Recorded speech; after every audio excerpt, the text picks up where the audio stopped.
Hello and welcome to Loving and Leaving Clonmel. In this series, we share the stories of Clonmel natives who've moved away and are now living all over the world. We'll hear about their roots, what they miss most, and what life is like for them now. In this episode, writer Barrie Peterson speaks to Kathleen O'Dwyer, who is now based in Sydney, Australia.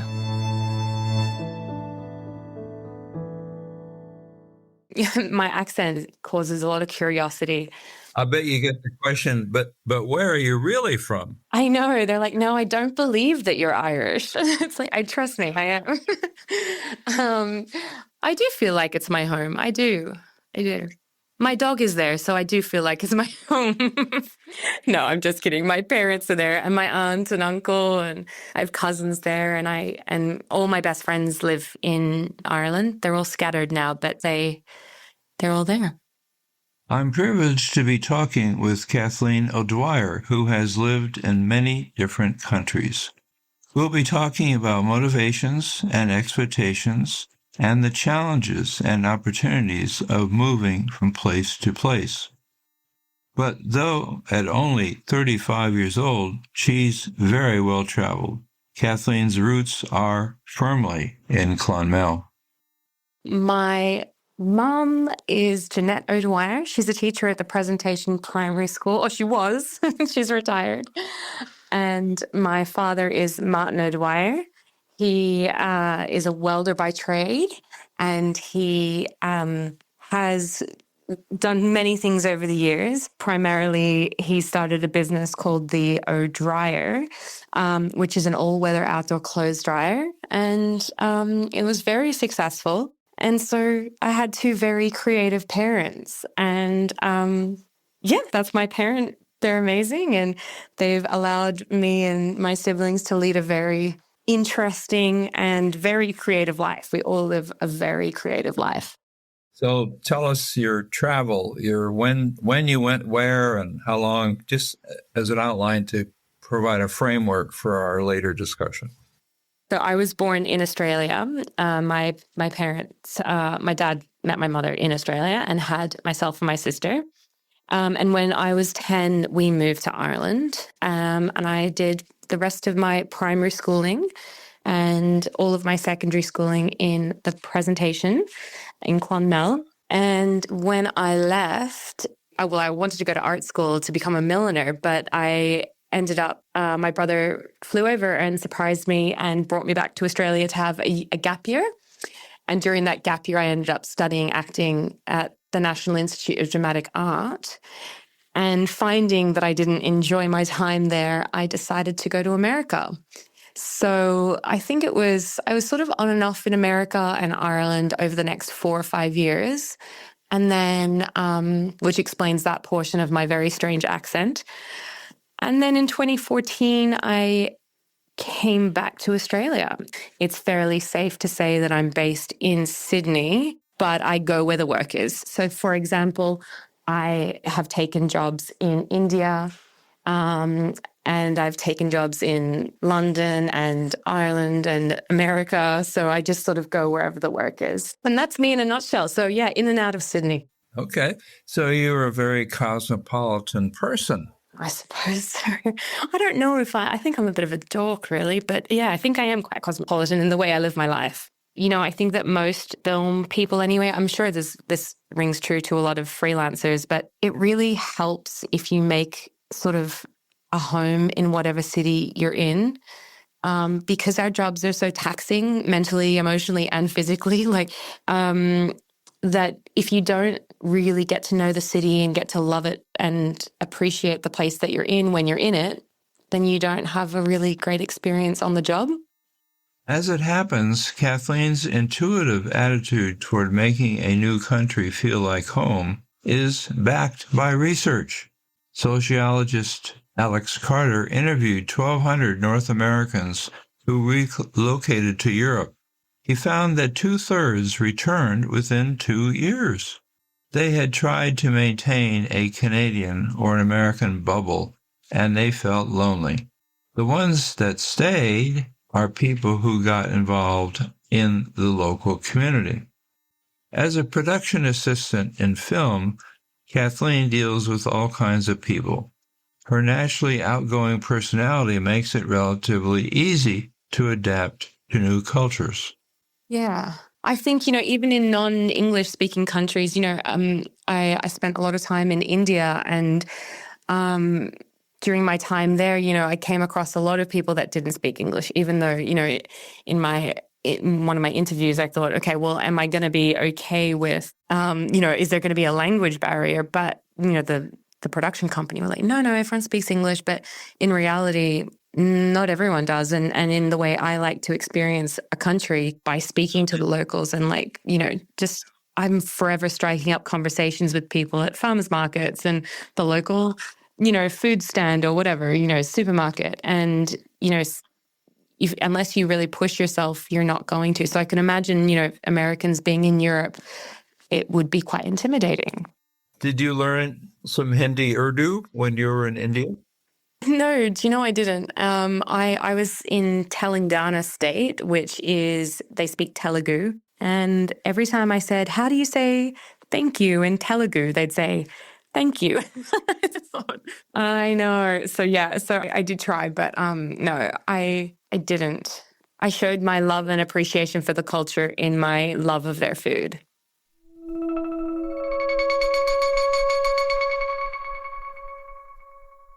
Are you more of a cautious person overall, or are you an adventurer?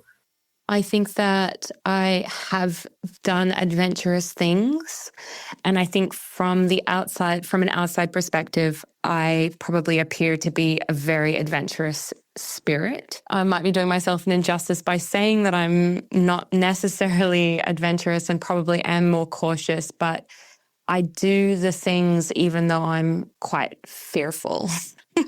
So I'm cautiously adventurous.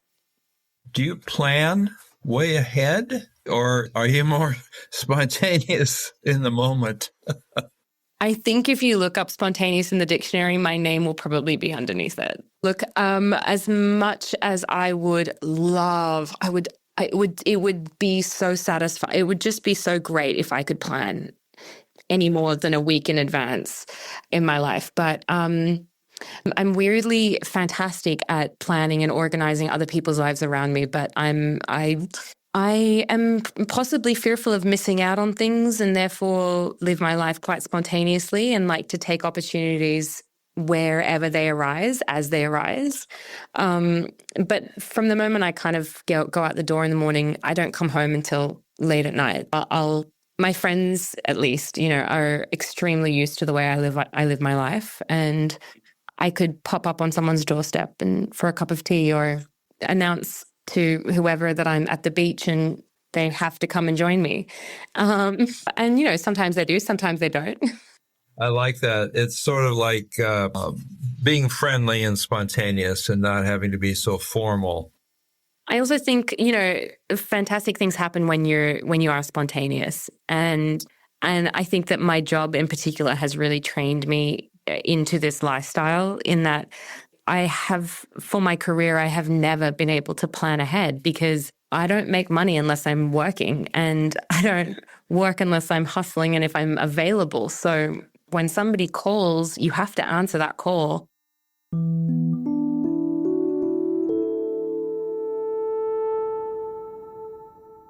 When you think about it, if you are venturing to make long-range plans, where would you like to visit? I mean, Australia is a really beautiful place, and I've been very lucky. I've seen a lot of it.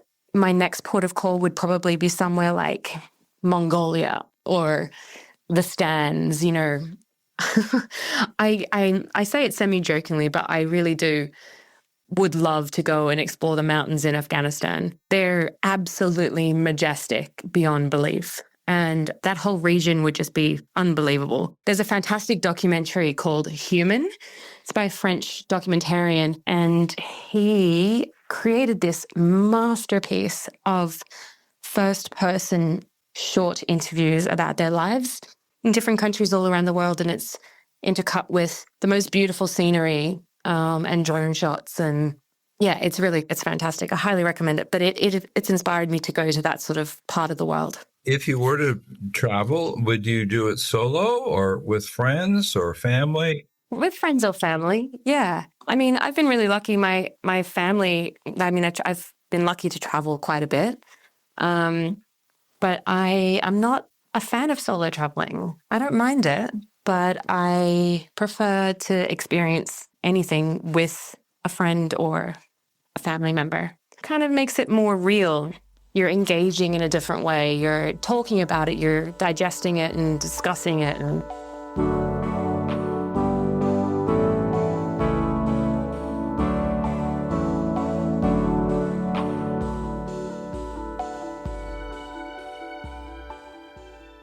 your major moves. What was the most difficult part?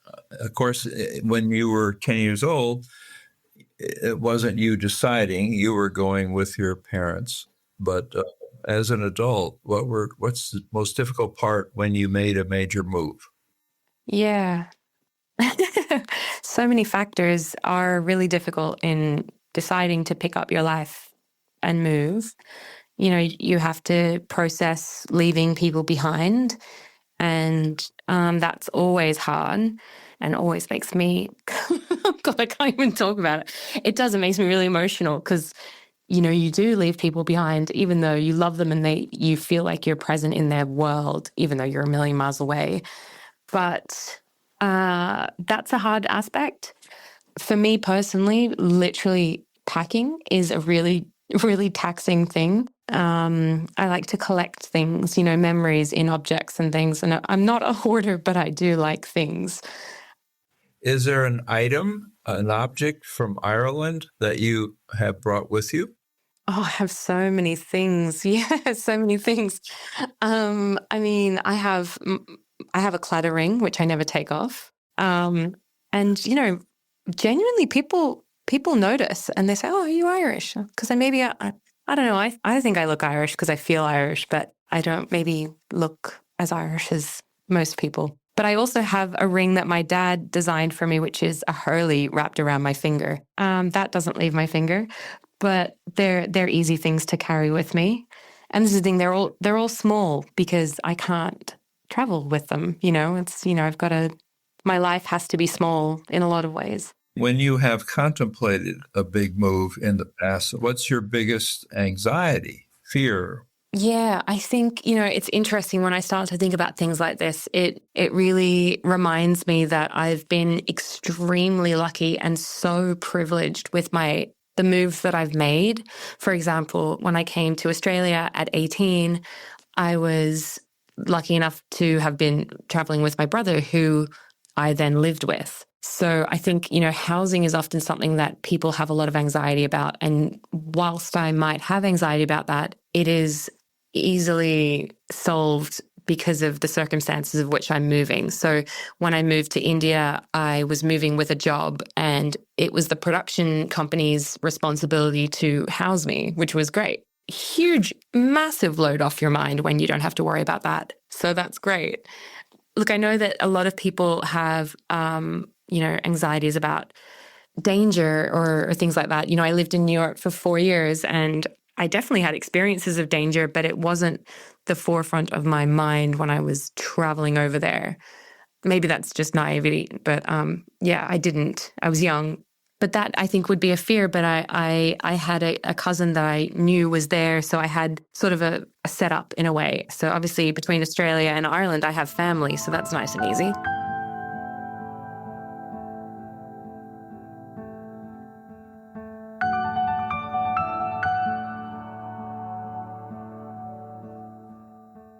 Chain migration is common. In fact, it's part of my own life. My Swedish grandparents immigrated in 1912, drawn by my grandfather's brother, who had already become a carpenter in Chicago. My Scotch-Irish maternal forebears had come here from Ulster because a former leader in Ulster was then governor of North Carolina and was encouraging immigration. Kathleen's mother's family had a complex journey to Australia.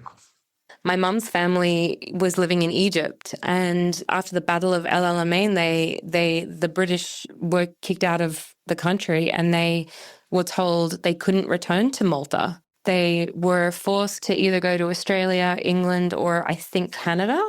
And by chance, they chose Australia. You know, I could be living somewhere on the prairies in Canada, living a very different life, you know, who knows. But yeah, I think we're all, if we look back far enough, we're all children of migration.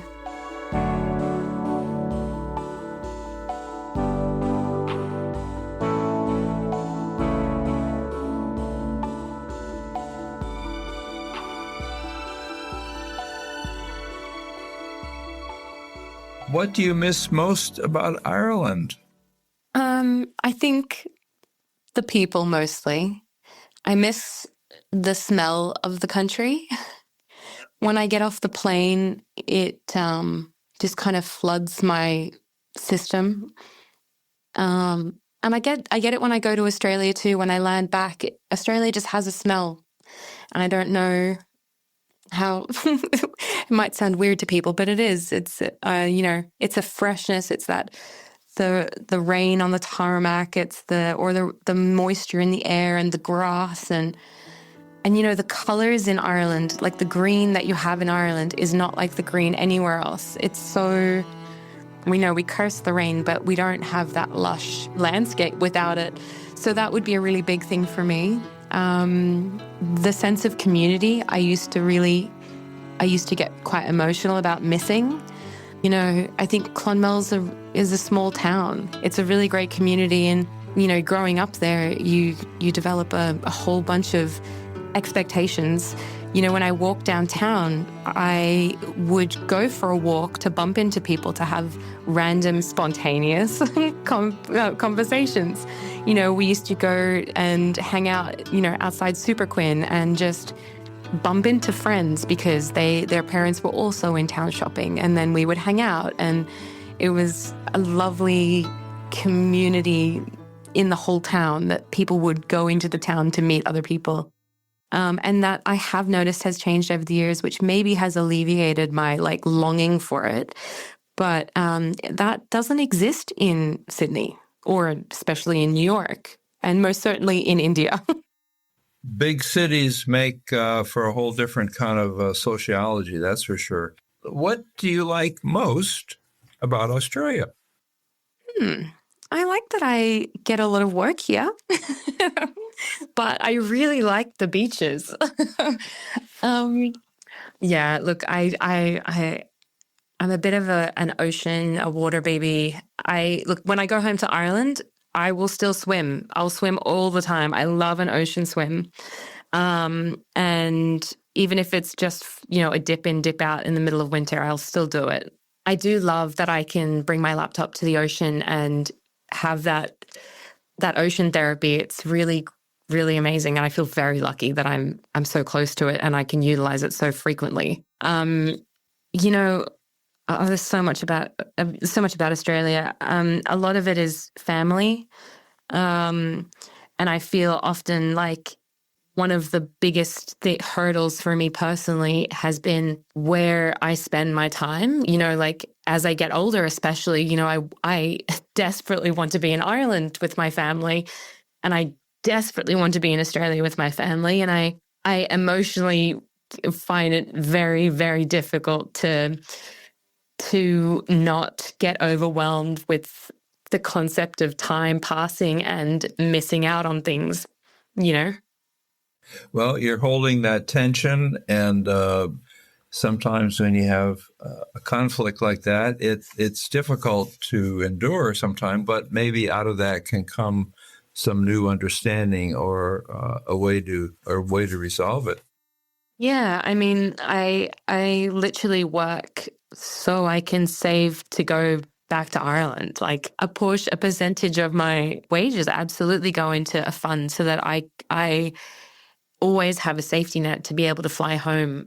If I wanted to fly home tomorrow, that I could. You use the term home. I think when I'm in Ireland, though, I might say home for Australia, I think. I don't know. I have a feeling maybe I've been called out by my friends. But yeah, no, that's a blessing and a curse that, that question. It's like, what's your favorite thing about each place? It's my family or my friends and the community that I've built.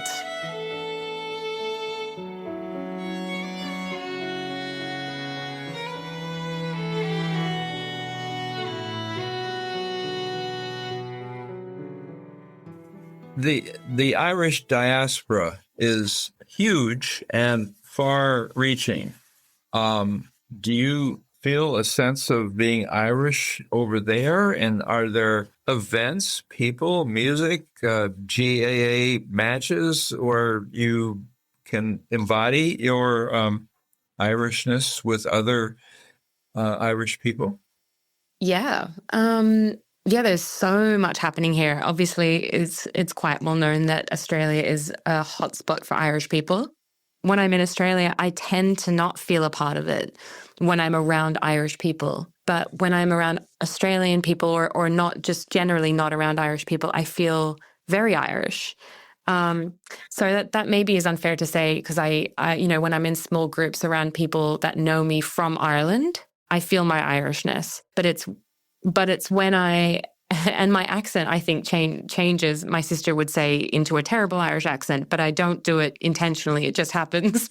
Code switching. I code switch a lot between accents. I think it's a form of empathy. It's what that's what I've been told. So anyway, I'm rolling with that. That's my story.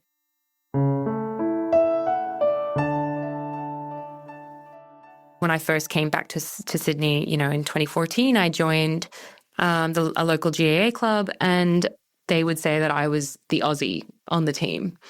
And it's sort of like it didn't like hurt my feelings. That's kind of a too strong of a term, but like somewhere deep down, it kind of hurts a little bit.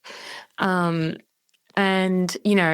my dad has done an excellent job of showing us our culture from a really young age. He would wake us up every morning to music, and a lot of that music would be Mary Black or Clannad or name any of them, and they'd all be played on our radio. Like, these are all the people that, like, from a very young age that I would have, like, grown up listening to. So I think that, whenever I hear of an Irish music night, I'll try to gather my Aussie friends together, not necessarily my Irish friends. And it's not by any intentional means. It's just that that's generally what tends to happen. But there's so many things happening in Sydney that are, culturally Irish and that people flock to.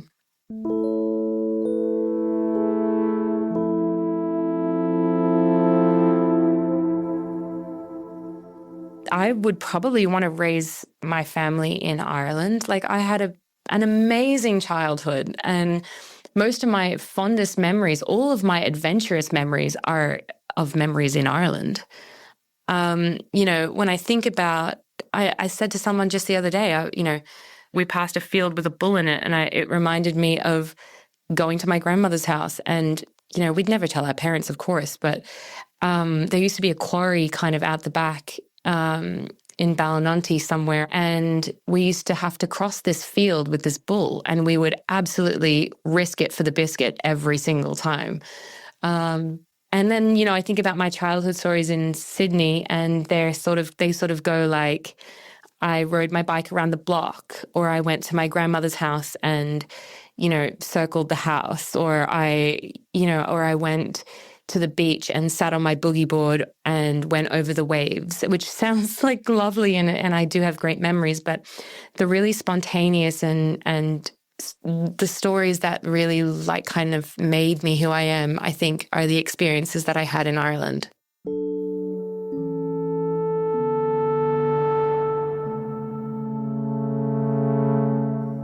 Yeah. And so this diaspora, I think that a lot of people moving back are probably people with a similar viewpoint, that they would love for their children to have that same experience. These cities are wonderful, and I love living in Sydney, but that's not the best parts of life often. They're great. It's just different. And incidentally, it should be noted that you have both an Australian and an Irish passport. I know. I'm so lucky. Yeah, I really am. I know that there's a lot of Irish people here that desperately want to stay longer, and they have to fight for it. And I feel for that struggle, but I'm so lucky. I'm so lucky. Just to move toward a summary, is there anything else that you would offer that we haven't covered, or any kind of a final conclusion or statement that you might share? Up tip. I'm just kidding. No. Look, I'm sure I could, and I probably would talk for hours about the things that I love about Ireland. Clonmel is a beautiful town, and there are so many wonderful things happening within the town. I have so many dreams, this is so crazy, and I can't believe I'm going to voice this out loud, but, I have a brain that fantasizes about making things better. So whenever I go home, I get upset that I see them cutting down the trees on the main street, because they're not the right kind of tree. I do wish that they would care for the small things in the town, because I think the small things will make a big difference.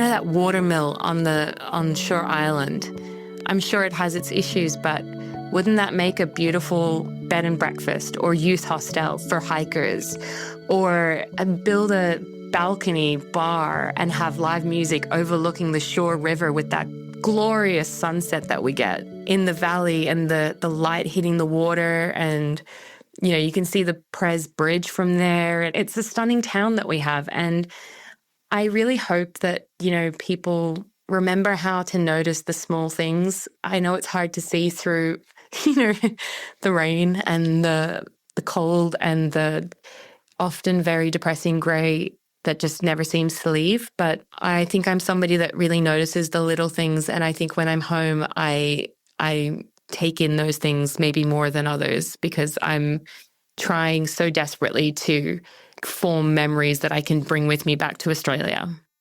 Very interesting. Well, thank you. I'm glad you're using the term we and home. I'm so grateful that you asked me to come on and chat, because I find it a really fascinating subject to talk about. I love that so many non-Irish people love Ireland. I love that so many people have adopted Ireland as their home, as a culture that they resonate with. And I think a lot of that is because of our history. And I think we're generally very welcoming people. And we know what it's like to travel, because I don't think there's a single family in Ireland that doesn't have an experience of somebody leaving home for another country.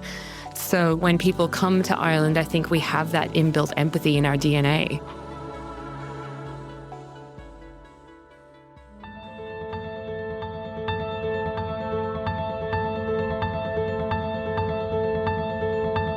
That was an episode of Loving and Leaving Clonmel, a project by the Clonmel Junction Arts Festival in partnership with the Tipperary Museum of Hidden History.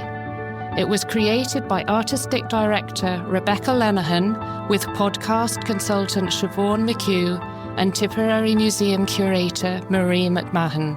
Technical production is by Michael Durick, with original music composed by Eamon O'Malley. Clonmel Junction Arts Festival is principally funded by the Arts Council and Tipperary County Council.